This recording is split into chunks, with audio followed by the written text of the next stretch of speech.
नमस्कार, स्वागत है आपका आपके अपने चैनल उज्जवल जीके में। और मैं हूँ सीमा शर्मा। आज हम भारत में खनिज पढ़ने वाले हैं और इससे पहले जो है हम राजस्थान में खनिज पढ़ चुके हैं। अगर आपने वो वीडियो नहीं देखी है तो आप जाकर प्लेलिस्ट में वीडियो देख सकते हैं। अगर आप किसी भी एग्ज़ाम की तैयारी कर रहे हैं जिसमें भूगोल, इतिहास, एनसीईआरटी, राजनीति विज्ञान पूछा जाता है तो आप उज्जवल जीके की प्लेलिस्ट से जुड़ सकते हैं। उज्जवल जीके को सब्सक्राइब कर लें अभी और पास के बेल आइकन को प्रेस कर लें ताकि नई वीडियो की नोटिफिकेशन आपको समय रहते मिलती रहे। यहाँ पर एनसीईआरटी पढ़ाई जा रही है, रीट की तैयारी करवाई जा रही है। उससे संबंधित कोई भी वीडियो आप देखना चाहते हैं तो उज्जवल जीके की प्लेलिस्ट में जाकर देख सकते हैं। तो चलिए बिना समय गंवाए पढ़ना शुरू करते हैं। देखिए, आज जो हम प्रश्नोत्तर करने वाले हैं उनकी संख्या 71 रहेगी, 71 रहेगी। और इसके अंतर्गत जो खनिजों का वर्गीकरण है वो हम पढ़ने वाले हैं, जो कि हम राजस्थान में खनिजों में भी देख चुके हैं। और ये जो प्रश्न है ये क्रमबद्ध रहने वाले हैं। साथ ही साथ इसमें भारत के जो प्रमुख खनिज हैं, अलग अलग जो राज्यों में खनिज हैं, प्रथम स्थान पर कौन है, द्वितीय स्थान पर कौन है, तीसरा स्थान किस खनिज का है, और उनके खनिज, प्रमुख खनिज में जो उत्पादित और आरक्षित क्षेत्र हैं उनको भी हम पढ़ने वाले हैं। देखिए, इसमें से आपका प्रश्न जो है जरूर पूछा जाएगा। और साथ ही साथ इसमें उत्पादित क्षेत्र जो होता है वो अधिकतर पूछा जाता है, आरक्षित क्षेत्र जो है थोड़ा कम पूछा जाता है। लेकिन फिर भी इसको हम देखेंगे क्योंकि कई बार जो है प्रश्न पूछ लिया जाता है तो हमें पता होना चाहिए। और साथ ही साथ थोड़ी सी हम ट्रिक भी लगाने की कोशिश करेंगे। ठीक है, कोशिश करेंगे ट्रिक हमारी सही रहे। ठीक है, चलिए पढ़ना शुरू करते हैं। पहला प्रश्न है हमारा कि खनिज कितने प्रकार के होते हैं। देखिए, खनिज जो हैं वो 3 प्रकार के होते हैं। अब 3 प्रकार के तो होते हैं मिनरल्स, लेकिन मिनरल्स होते कौन कौन से हैं? तो सबसे पहले देखिए, धात्विक होते हैं यानी कि मेटेलिक मिनरल्स। उसके बाद अधात्विक होते हैं, नॉन मेटेलिक होते हैं। ठीक है, ये धातु इसका अंश जो होता है इसके अंतर्गत नहीं पाया जाता। ये जो धात्विक है, जो मेटेलिक होते हैं इसमें धातु आते हैं। ठीक है, और जो अधात्विक है इसमें धातु जो है वो नहीं पाया जाता। और ऊर्जा खनिज या ईंधन खनिज यानी कि मिनरल्स फ्यूल्स, यानी कि ऐसा खनिज जो क्या होता है जिसके अंतर्गत जो है ऊर्जा जो है हो, ईंधन हो, जैसे कि आपके पेट्रोलियम है, आपके प्राकृतिक गैस है, डीजल है, मिट्टी का तेल है, प्राकृतिक गैस है, आणविक खनिज है, कोयला है, वो इन सब के अंतर्गत आ जाता है। ठीक है, इसका कोई पार्ट नहीं होता, कोई भाग नहीं होता। अधात्विक खनिज का भी कोई पार्ट नहीं होता, लेकिन धात्विक खनिज जो है इनके पार्ट होते हैं, जो कि हम आगे इसकी चर्चा करने वाले हैं। ठीक है, देखिए ऐसे खनिज, चलिए आगे इसकी बात करते हैं धात्विक खनिजों की। धात्विक खनिज कितने प्रकार के होते हैं? देखिए, धात्विक खनिज के ही प्रकार होते हैं, अधात्विक और ऊर्जा खनिज का कोई प्रकार नहीं होता। धात्विक खनिज 2 प्रकार के होते हैं। अब 2 प्रकार के तो होते हैं, लेकिन होते कौन कौन से हैं? तो देखिए, ये होते हैं लौह खनिज। ठीक है, लौह खनिज और अलोह खनिज। सबसे पहली बात कि जो लौह खनिज हैं वो उसमें कौन कौन से आते हैं? लौह अयस्क आ जाता है उसमें। ठीक है, लौह अयस्क आ जाता है, नाम ही बोलूँगी मैं। क्रोमियम है, कोबाल्ट है, टंगस्टन है, निकल आदि हैं, जिसके अंदर लोहे की जो है मात्रा होती है। ठीक है, वो होता है लौह खनिज। अलोह खनिज धात्विक खनिज तो होता है, लेकिन इसके अंतर्गत जो है लोहा नहीं पाया जाता। क्या नहीं पाया जाता? लोहा नहीं पाया जाता। जैसे कि तांबा है, शीशा है, जस्ता है, टीन है, बॉक्साइट है, मैग्नीशियम है, प्लेटिनम है, और बहुत सारे खनिज हैं वो किस में आते हैं? अलोह खनिज में आते हैं। ये अलोह धातुएं होती हैं। ठीक है, देखिए ऐसे खनिज, धातु खनिज होता क्या है दरअसल आपको पता होना चाहिए। ऐसा खनिज जिसको जब हम गलाएंगे तो हमें क्या प्राप्त होगी? तो हमें धातु प्राप्त होगी। अगर इसको हम पीटेंगे तो इसको कोई भी हम रूप दे सकते हैं, यानी कि ये लचीले होते हैं। लेकिन क्या होता है, धात्विक रूप, जो धात्विक खनिज होते हैं वो शुद्ध रूप में नहीं पाए जाते। तो वो किस रूप में पाए जाते हैं? वो अयस्कों के रूप में पाए जाते हैं। ठीक है, जैसे कि हम जो है सब्जी लेकर आए कोई, ठीक है, मान लीजिए प्याज लेकर आए। अब प्याज लाते ही हम सीधा तो सब्जी में डालेंगे नहीं, प्याज को क्या करेंगे? छीलेंगे, फिर उसे छोटे छोटे टुकड़ों में काटेंगे, फिर उससे क्या है हम क्या करेंगे, उसका तड़का लगाएंगे। अब यहाँ पर भी वही चीज़ है, जो धात्विक खनिज होते हैं वो शुद्ध रूप में नहीं मिलते, वो अयस्कों के रूप में मिलते हैं। उनको जो है परिष्कृत किया जाता है, उसको सुधारा जाता है, उसका सांद्रण किया जाता है, बहुत सी प्रक्रियाएं होती हैं, उसके बाद हमें जो है शुद्ध रूप में वो जो धातु होती है वो प्राप्त होती है। ठीक है, चलिए आगे देखते हैं। अधात्विक खनिज होते हैं। अधात्विक, देखिए धात्विक खनिज तो कैसे होते हैं, लचीले होते हैं, पीट कर कोई भी आकार दिया जा सकता है, शुद्ध रूप में प्राप्त नहीं होते। लेकिन जो अधात्विक खनिज होते हैं ये कैसे होते हैं, ये भंगुर प्रकृति के होते हैं, ये साथ के साथ एक प्रहार से ही टूट जाते हैं। जैसे कि डोलोमाइट है, चूना पत्थर है, अभ्रक है, अभ्रक आपको पता है, अभ्रक नगरी आपकी भीलवाड़ा है, ठीक है, जिप्सम है जो कि आपके एक तरह का उर्वरक खनिज है, उसके बाद नमक है, एस्बेस्टोस है। नमक वो नमक नहीं जो आप घर में खाते हैं, जो दूसरा मोटा नमक देखा होगा आपने, उसको प्रहार करेंगे तो साथ के साथ ही क्या हो जाएगा, वो टूट जाएगा। विभिन्न प्रकार की मिट्टियां हैं, ये क्या है, भंगुर प्रकृति के होते हैं। कौन से, अधात्विक खनिज, ये भंगुर प्रकृति के होते हैं। जब ये बहुत बार प्रश्न पूछा गया है कि भंगुर प्रकृति का कौन होता है, अधात्विक या धात्विक, तो अधात्विक खनिज भंगुर प्रकृति के होते हैं। धातु वाले तो पीटेंगे तो वो उसका कोई भी रूप निकल कर सामने आ जाएगा। ठीक है, आगे देखिए, खनिज ईंधन में शामिल है। अब हमने देखना है, धात्विक पढ़ लिए, अधात्विक पढ़ लिए, अब हमने देखने खनिज ईंधन कौन कौन से होते हैं, बिल्कुल क्रम से चलेंगे हम, ठीक है, अपना क्रम नहीं तोड़ेंगे। तो देखिए, खनिज ईंधन में शामिल होते हैं आणविक खनिज, कोयला, प्राकृतिक गैस, पेट्रोलियम, जैसे कि इसमें मिट्टी का तेल भी आ जाता है, डीजल भी आ जाता है और पेट्रोल भी आ जाता है, प्राकृतिक गैस। ठीक है, ये सब क्या कहलाते हैं, ये सब ईंधन खनिज जो है कहलाते हैं। और ये मिलते कहाँ पर हैं, तो ये मिलते हैं अपतटीय क्षेत्रों में। अब भाई अटपटा सा नाम ले दिया, जो ज्योग्राफी के स्टूडेंट्स नहीं हैं वो सोचेंगे ये क्या चीज़ है। तो देखिए, अपतटीय यानी कि तट के नज़दीक, तट से आगे, ठीक है, तट से आगे यानी कि जो ये समुंदर है, समुंदर के तट से आगे जाएंगे तो क्या होगा, समुंदर आ जाएगा। तो समुंदर के बीच में ये प्राप्त होते हैं, समुंदर के अंदर जो है प्राप्त होते हैं। हाँ भाई, केवल भूमि पर ही खनिज संसाधन नहीं मिलते बल्कि समुद्र में भी मिलते हैं। जैसे उदाहरण बताइए मैडम जी, उदाहरण कौन सा है, बॉम्बे हाई। बॉम्बे हाई का नाम सुना होगा आपने महाराष्ट्र में। तो जो बॉम्बे हाई है, यहाँ पर जो है कौन से खनिज मिलते हैं, आणविक खनिज मिलते हैं, कोयला, ये जो आपके पेट्रोलियम है, डीजल है, मिट्टी का तेल है, इस प्रकार के जो खनिज है ये अपतटीय क्षेत्रों में मिलते हैं, जिसमें बॉम्बे हाई जो है नंबर 1 पर है हमारे भारत में। आगे देखिए ये भूमि पर भी मिलते हैं, लेकिन जैसे कि हमारा राजस्थान है वहाँ पर भी है, लेकिन ये समुद्र के बीच में भी मिलते हैं। आगे चलिए, अब चलते हैं लोह खनिज की बारी। धात्विक खनिज कितने प्रकार के पढ़े थे, सबसे पहले खनिज कितने प्रकार के पढ़े थे, खनिज पढ़े थे 3 प्रकार के। कौन कौन से, धात्विक, अधात्विक, ऊर्जा खनिज, ठीक है, यानी कि ईंधन खनिज। अब आगे हमने बात की थी धात्विक खनिजों की, वो कितने प्रकार के थे, 2 प्रकार के थे, लोह खनिज और अलोह खनिज। अब हम बात करते हैं लोह खनिजों की, ठीक है। लोह खनिज जिसको कि धात्विक खनिज कहा जाता है, ये कौन कौन से होते हैं, तो थोड़ा सा नाम जान लेते हैं जिससे आसानी रहेगी। लोह अयस्क हो गया, क्योंकि आपको पता है लोहा शुद्ध रूप में नहीं मिलता, अभी हमने बात की थी, अयस्क के रूप में मिलता है, तो लोह अयस्क है, मैंगनीज है, क्रोमियम है, निकेल है, कोबाल्ट है, टंगस्टन है। ये कौन से खनिज है, ये धात्विक खनिज है। और धात्विक में भी कौन से, जिसमें लोहा पाया जाता है, ठीक है, इसमें लोहे का जो है अंश होता है। आगे देखिए, अलोह खनिज या जिसको धात्विक खनिज भी कहते हैं, धात्विक खनिज का प्रकार है अलोह खनिज, यानी कि जिसके अंतर्गत लोहा नहीं पाया जाता।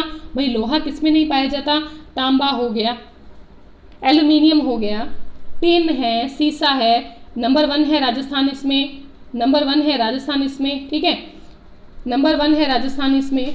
तो प्लेटिनम आदि, ये सब क्या है, इसके अलावा बहुत सारे होते हैं इसलिए आदि लिख दिया, ठीक है।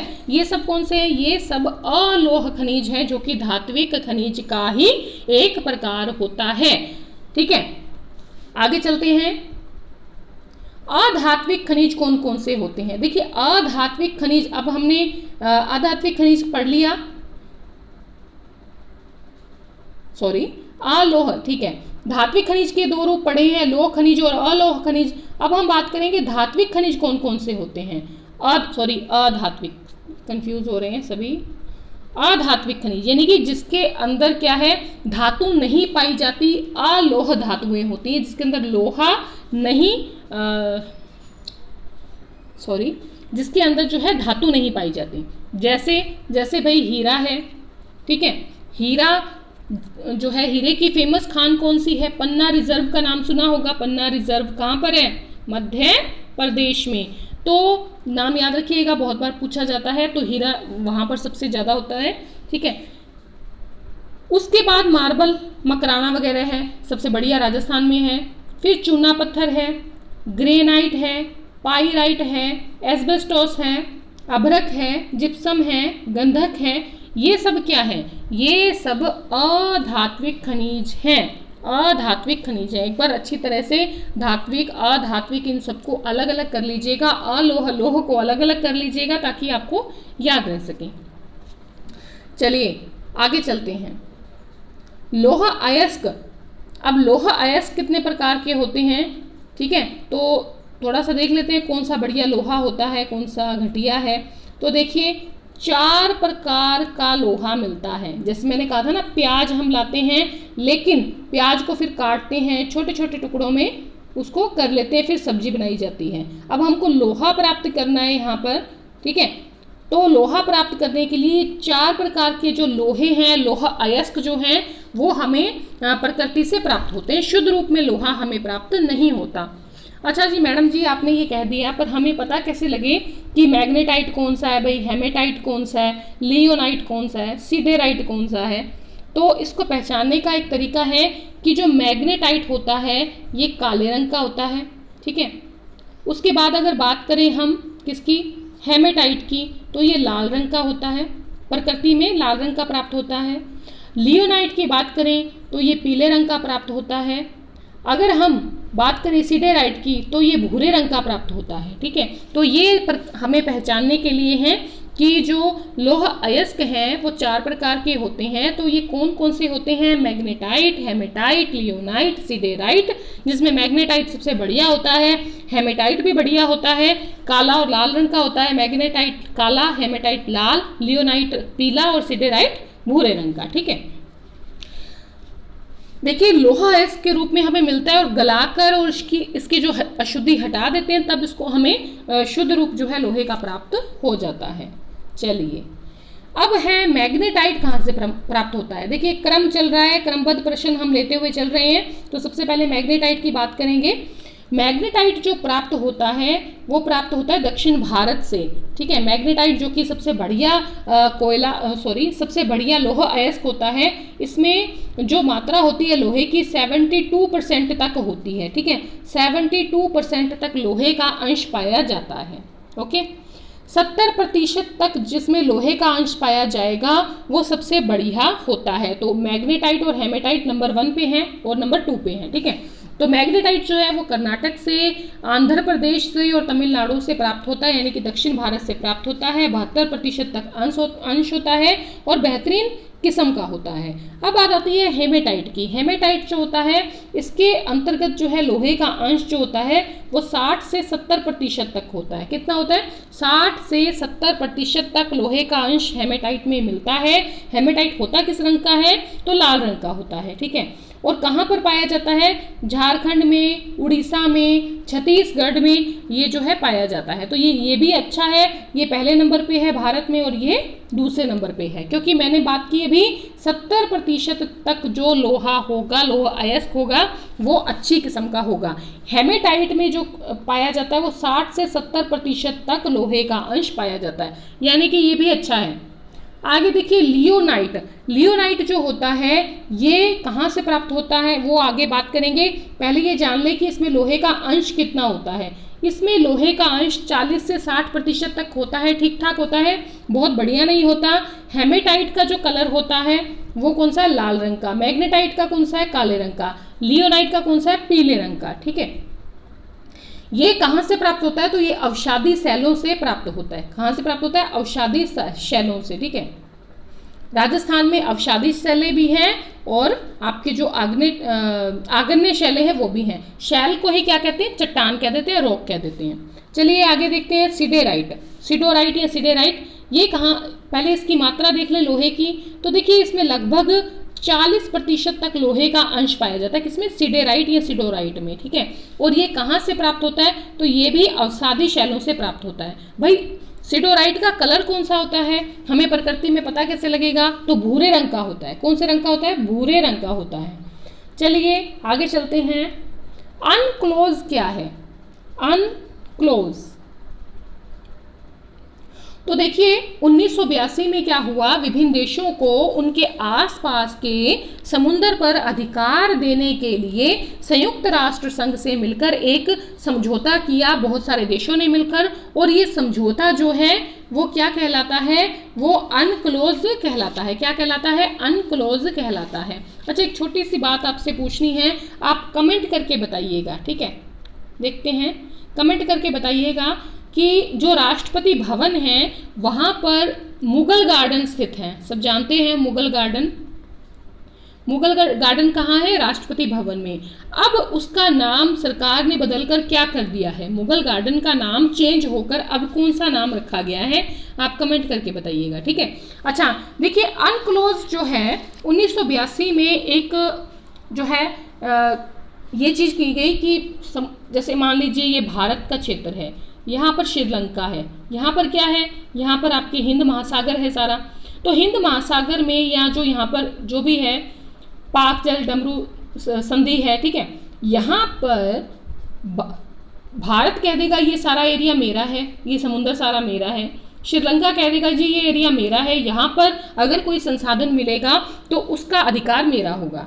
यहाँ पर जो मछली का करना है या जो भी मतलब कुछ भी हमें चीज़ मिलती है, खनिज संसाधन मिलते हैं, वो हमारे हैं। श्रीलंका कहेगा मेरा है, भारत कहेगा मेरा है। तो इस दुविधा को दूर करने के लिए क्या किया गया, ये सिर्फ भारत की और श्रीलंका की बात ही नहीं थी, सभी देशों की बात थी, पूरे जो है विश्व की बात थी। तो उसके लिए United Nation Convention on the Law of the Sea, इन्होंने एक क्या किया, समझौता किया जिसका नाम अनक्लोज रखा गया। 1982 में सभी देशों ने या काफ़ी सारे देशों ने अपने आसपास के समुद्र पर अधिकार जताने के लिए संयुक्त राष्ट्र से समझौता किया। आगे चल के बताते हैं कि समझौते में हुआ क्या, ठीक है।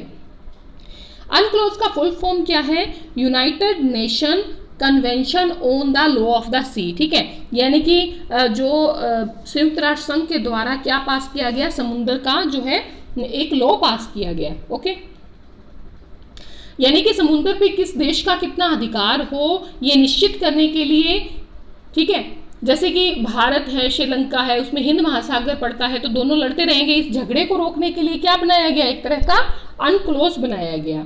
अब अनक्लोज के तहत कितनी समुद्री सीमाएं निर्धारित की गई, भाई समुद्र तो बहुत बड़ा है, अब किस देश को कितना हिस्सा मिलेगा ये कैसे निश्चित किया जाए, तो उसके लिए समुद्री सीमाएं निर्धारित की गई। तो 3 सीमाएं निर्धारित की गई, एक थी आधार रेखा, एक था क्षेत्रीय सागर और एक था अनन्य आर्थिक क्षेत्र यानी कि बेस लाइन, है ना, रीजनल सी, और अनन्य यानी कि एक्सक्लूसिव इकोनॉमिक जोन यानी कि जिसको EEZ कहा जाता है। किसको कहा जाता है, अनन्य आर्थिक क्षेत्र।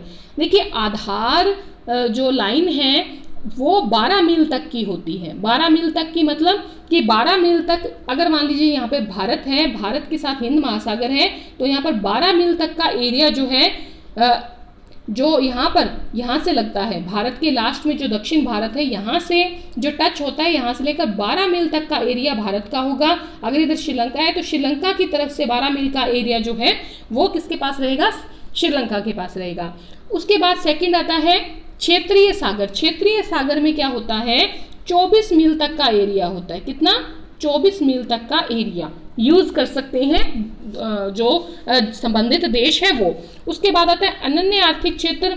इसमें क्या होता है, 200 मील तक का एरिया होता है। कितना, 200 मील तक का। मान लीजिए भारत है, भारत के 200 मील तक के एरिया में अगर कोई संसाधन प्राप्त होता है तो उस संसाधन का दोहन का अधिकार भारत को मिल जाएगा, ठीक है। जिस एरिया में, जिस समुद्र के एरिया में 200 मील का एरिया जिस देश के पास होगा, वहां पर अगर कोई संसाधन मिलता है, प्राकृतिक संसाधन मिलता है, तो वो प्राकृतिक संसाधन का अधिकार वो देश रखता है। ठीक है, यहाँ पर 12 मील, यहाँ पर 24 मील और यहाँ पर आपके 200 मील। ठीक है, समझ में आ गई बात? आगे चलते हैं। भारत के कुल पेट्रोलियम उत्पादन का कितने प्रतिशत पेट्रोलियम मुंबई हाई से प्राप्त होता है? तो मुंबई हाई से 60% तक पेट्रोलियम का दोहन किया जाता है। ठीक है, भारत का जो टोटल पेट्रोलियम उत्पादन होता है, चाहे उसमें गैस है, चाहे उसमें डीजल है, चाहे उसमें प्राकृतिक गैस है, चाहे उसमें मिट्टी का तेल है, वो सारी चीज़ें जो हैं उसको पेट्रोलियम कह दिया जाता है। तो पेट्रोलियम उत्पादन में जो है मुंबई हाई नंबर 1 पर है, 60% तक है। देखिए, अरब सागर के अपतटीय क्षेत्र में स्थित है मुंबई हाई। ठीक है, अरब सागर के अपतटीय यानी कि समुद्र के बीच में स्थित है। और ये जो है आपके मुंबई हाई, ये कहाँ पड़ता है? तो ये महाराष्ट्र में पड़ता है। ठीक है, आगे चलिए। भारत में सर्वाधिक प्राकृतिक गैस और पेट्रोलियम प्राप्त होता है, कहाँ से प्राप्त होता है सबसे ज्यादा? तो ये प्राप्त होता है मुंबई हाई अपतटीय क्षेत्र से, यानी कि समुद्र से।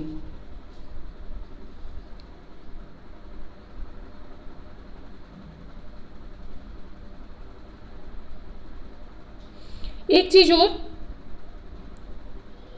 ये जो प्राकृतिक गैस है ना, और पेट्रोलियम है, ये देखिए एक साथ ही पाई जाती है प्रकृति में। जब इसको निकाला जाता है तो जैसे ये क्या है? ये पेट्रोलियम पदार्थ है और इसी के ऊपर ही क्या है? प्राकृतिक गैस जो है वो तैरती रहती है। तो पहले प्राकृतिक गैस को निकाला जाता है और फिर पेट्रोलियम को निकाला जाता है। पेट्रोलियम तरल रूप में होती है और उसके ऊपर गैसें तैरती हुई अवस्था में होती हैं। तो ये ध्यान रखिएगा।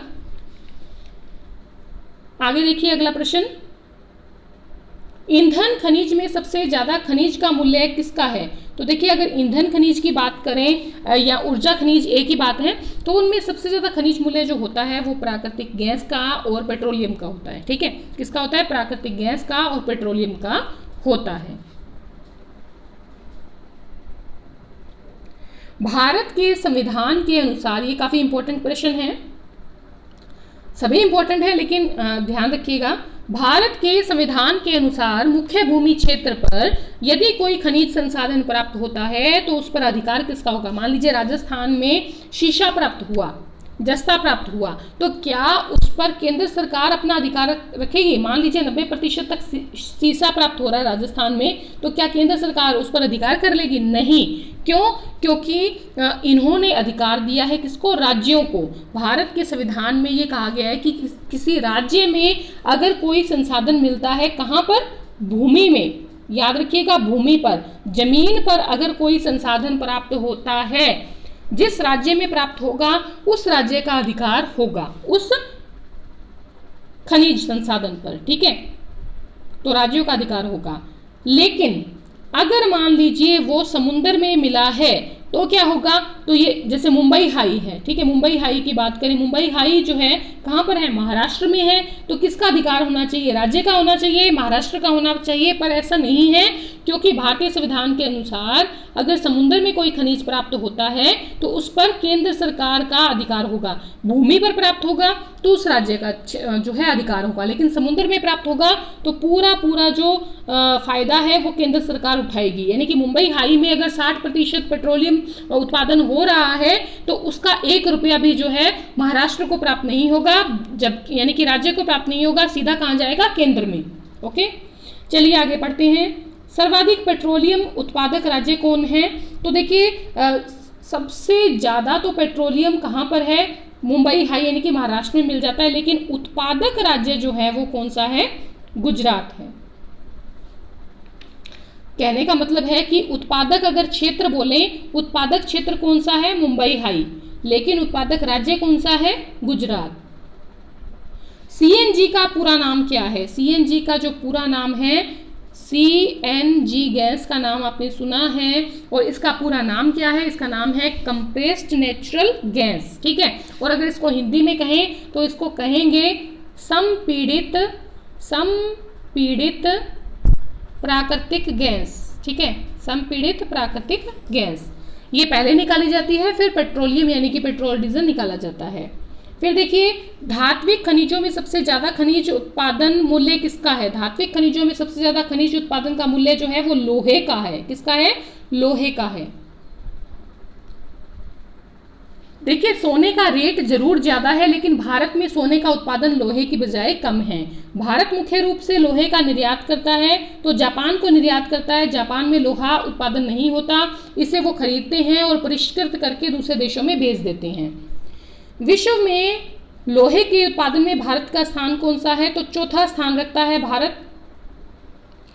धारवाड़ युगीन चट्टानों में मिलता है, धारवाड़ जो युगीन चट्टानें हैं उसमें मिलता है लोहा, मैंगनीज, ठीक है, तांबा, जस्ता, निकल, सोना, क्रोमियम।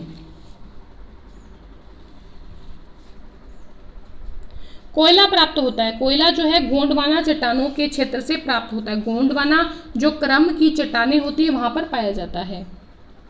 चूना पत्थर और बलुआ पत्थर कहाँ पर मिलता है? तो विंध्यन क्रम की चट्टानों में मिलता है। थोड़ा जल्दी जल्दी लेंगे, टाइम काफ़ी हो रहा है। पेट्रोलियम प्राप्त होता है, पेट्रोलियम जो है वो टर्शियर काल की चट्टानों में प्राप्त होता है। छोटा नागपुर खनिज पेटी आता है। छोटा नागपुर जो है सर्वाधिक महत्वपूर्ण और समृद्ध क्षेत्र है। यहाँ पर लोहा, बॉक्साइट आदि पाए जाते हैं और ये कहाँ पर है? गोंडवाना चट्टानों के क्षेत्र में है। भारत का अरूर या भारत खनिज का जो हृदय है वो किसको कहा जाता है? तो जो छोटा नागपुर पेटी है उसी को क्या कहा जाता है? भारत का अरूर या भारत का हृदय जो है वो कहा जाता है। आगे चलिए, भारत में कुल खनिजों में सबसे अधिक उत्पादन किस खनिज का होता है? देखिए चाहे आप ईंधन खनिज ले लीजिए यानी कि ऊर्जा खनिज, आप धात्विक खनिज ले लीजिए, अधात्विक खनिज ले लीजिए, लोहा अयस्क ले लीजिए, अलोहा अयस्क ले लीजिए, उन सब में जो सबसे ज़्यादा खनिज है जिसका उत्पादन सबसे ज़्यादा होता है वो है कोयला, ठीक है। उसके बाद पेट्रोलियम, उसके बाद प्राकृतिक गैस, ठीक है, उसके बाद लोहा अयस्क, ये क्रम रहेगा। सबसे पहले कोयला, फिर पेट्रोलियम, उसके बाद प्राकृतिक गैस और उसके बाद लोहा अयस्क जो है उसका उत्पादन भारत में सबसे ज़्यादा होता है। भारत कुल खनिजों का, ये देखिए प्रश्न बहुत बार पूछा गया है। सभी प्रश्न जो मैंने लिए हैं वो किसी न किसी जो है एग्जाम में आए हुए हैं। आगे देखिए, भारत कुल खनिजों का कितने प्रतिशत खनिज निर्यात करता है? तो 11% तक भारत जो है एक्सपोर्ट करता है, ठीक है। इंपोर्ट होता है खरीदना, एक्सपोर्ट होता है निर्यात करना या बेचना। खनिजों के मूल्य के आधार पर सबसे धनी राज्य कौन सा है? तो राजस्थान है, ठीक है। राजस्थान में 12.15% जो खनिज हैं वो पाए जाते हैं, जैसे कि तांबा है, चांदी है, फेल्सपार है, अभ्रक आदि हैं, ठीक है। सबसे ज़्यादा खनिज राजस्थान में है। खनिजों के मूल्य के आधार पर राज्यों का क्रम बताएं। खनिजों के मूल्य के आधार पर अगर राज्यों का क्रम देखें, पहले नंबर पे राजस्थान है, 12.15% जो है लेते हुए, उसके बाद उड़ीसा 9.44% है, उसके बाद आपका छत्तीसगढ़ का नंबर आता है 7.47% है, फिर झारखंड का नाम आता है 7.28%, ठीक है, और उसके बाद आता है तेलंगाना जो है 6.47%। तो इस प्रकार से पहले नंबर पे राजस्थान है, फिर है उड़ीसा, फिर छत्तीसगढ़, फिर झारखंड और फिर आपके तेलंगाना। खनिज उत्पादन के मूल्य के आधार पर, देखिए यहाँ पर मूल्य आएगा, ठीक है, कि मूल्य के आधार पर सबसे ज़्यादा खनिज किसके अधीन आते हैं? तो सबसे ज़्यादा खनिज जो हैं वो किसके अधीन आते हैं? राज्य या केंद्र सरकार? तो केंद्र सरकार के अधीन आते हैं। 19% केंद्र सरकार के अधीन खनिज आते हैं। लोहा अयस्क उत्पादन में पहला स्थान किसका है? तो लोहा अयस्क का जो उत्पादन होता है उसमें पहला स्थान उड़ीसा का है और आरक्षित क्षेत्र में पहला स्थान कर्नाटक का है। अगर हम ट्रिक देखें, ठीक है, तो डोसा, उड़ीसा जैसे डोसा जो है ना, डोसा कहाँ पर है? लोहे की कढ़ाई में अच्छा बनता है। तो लोहा अयस्क जो है उसके उत्पादन में पहला स्थान उड़ीसा का। डोसा किस में अच्छा बनता है? लोहे की कढ़ाई में। लोहा अयस्क के आरक्षित क्षेत्रों में पहला स्थान किसका है? तो कर्नाटक का है। देखिए कर्नाटक जो है वहाँ पर लोहे के हथियार जो है ज़्यादा यूज़ किए जाते हैं, इसीलिए लोहा अयस्क का जो आरक्षित क्षेत्र है वो कहाँ पर है? कर्नाटक में है। एक तरह की ट्रिक ही है।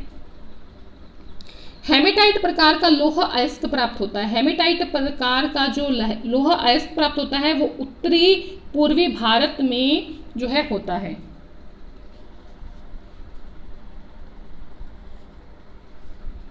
हेमेटाइट प्रकार का लौह अयस्क कहाँ पर प्राप्त होता है? तो उत्तरी पूर्वी भारत में। मैग्नेटाइट जो है वो कहाँ पर प्राप्त होता है? मैग्नेटाइट नंबर 1 पे है, हेमेटाइट नंबर 2 पे है। ठीक है, ये दक्षिण भारत में, कर्नाटक वगैरह में वहाँ पर होता है। आगे है कॉपर। तांबा अयस्क के उत्पादन में पहला स्थान किसका है? एमपी का है, मध्य प्रदेश का है।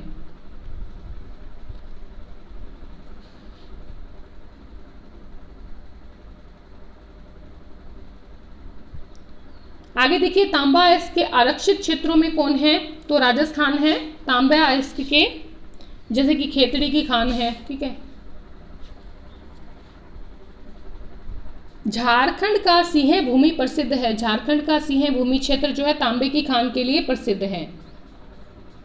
मध्य प्रदेश का बालाघाट, ये बहुत बार पूछा गया है, सिंह भूमि क्षेत्र और बालाघाट। बालाघाट तांबे की खान के लिए प्रसिद्ध है, एमपी में है। सिंह भूमि तांबे की खान के लिए प्रसिद्ध है, झारखंड में है।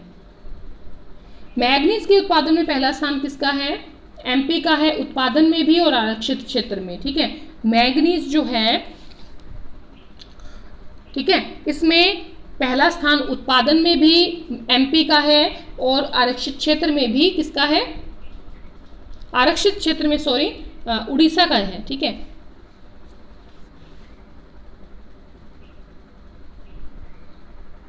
ये लौह अयस्क के आसपास, जहां पर लौह अयस्क होगा ना, वहीं पर मैंगनीज जो है वो प्राप्त होगी। आगे चलिए, बॉक्साइट जो है वो किसका अयस्क है? वो एल्यूमिनियम का अयस्क है। ठीक है, एल्यूमिनियम का अयस्क है बॉक्साइट। तो बॉक्साइट के उत्पादन में पहला स्थान किसका है? उड़ीसा का है। ओके, आरक्षित क्षेत्र में भी कौन है? उड़ीसा का। बक्से को उड़ाकर ले गया पंछी, बक्से को उड़ाकर ले गया पंछी। ग्रेफाइट के उत्पादन में पहला स्थान किसका है? तो ग्रेफाइट के उत्पादन में पहला स्थान जो है तमिलनाडु का है।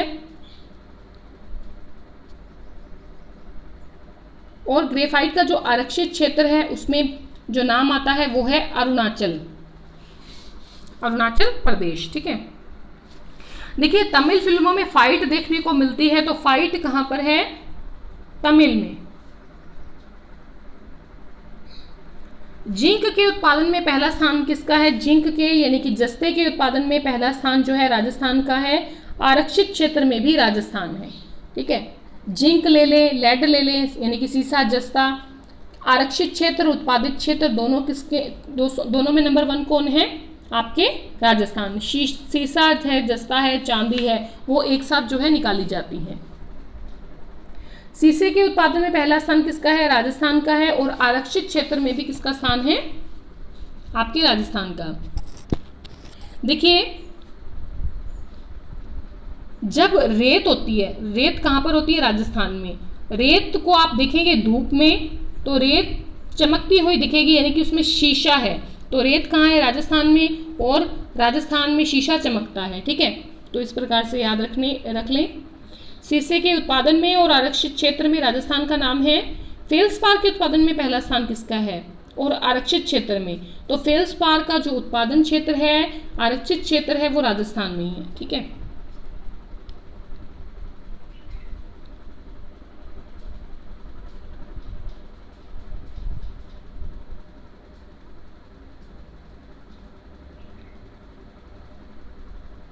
सोने के उत्पादन में पहला स्थान किसका है? कर्नाटक का है। आपने एक मूवी देखी होगी KFG, साउथ की फिल्म है, उसमें वो सोने की जो है कोलार, गोलकुंडा वगैरह की खाने दिखाते हैं। तो वो KFG मूवी बहुत बढ़िया है, साउथ की। तो सोना कहाँ मिलेगा? कर्नाटक में, याद रखिएगा। सोने का आरक्षित क्षेत्र भी कर्नाटक है। ठीक है, हीरे के उत्पादन में पहला स्थान किसका है? MP का है, मध्य प्रदेश का है। तांबे में भी नंबर 1 है मध्य प्रदेश, और हीरे में भी मध्य प्रदेश नंबर 1 है।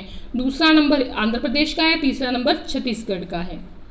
हीरे के आरक्षित क्षेत्र की बात करें तो आरक्षित क्षेत्र में भी मध्य प्रदेश है।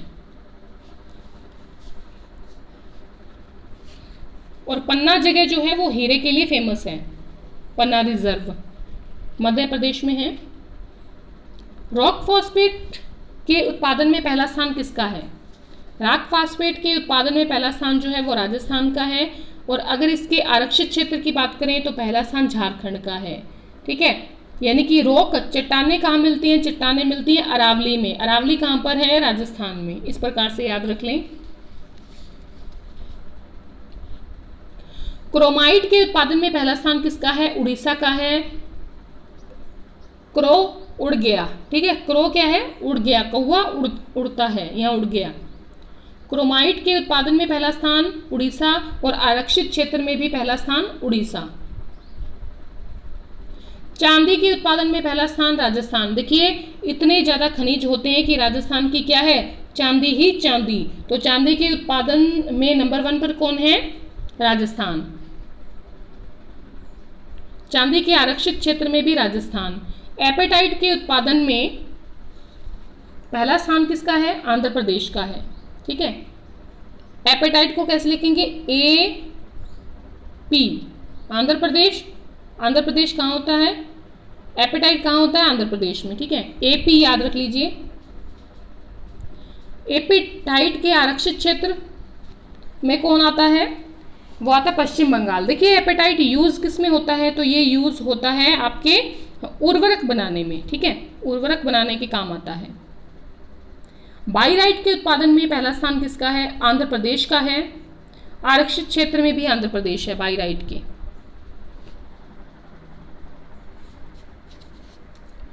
आगे चलते हैं। यूरेनियम के सर्वाधिक भंडार क्षेत्र कहां पर है? आंध्र प्रदेश में है। थोरियम के सर्वाधिक भंडार क्षेत्र कहां पर है? तो वो भी आंध्र प्रदेश में है।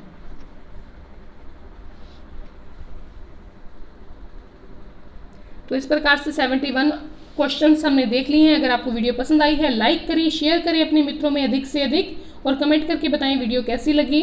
जो प्रश्न पूछा है उसका प्रश्न का उत्तर दीजिएगा कि मुगल गार्डन का नाम बदल के क्या रखा गया है? राष्ट्रपति भवन में जो मुगल जो गार्डन है।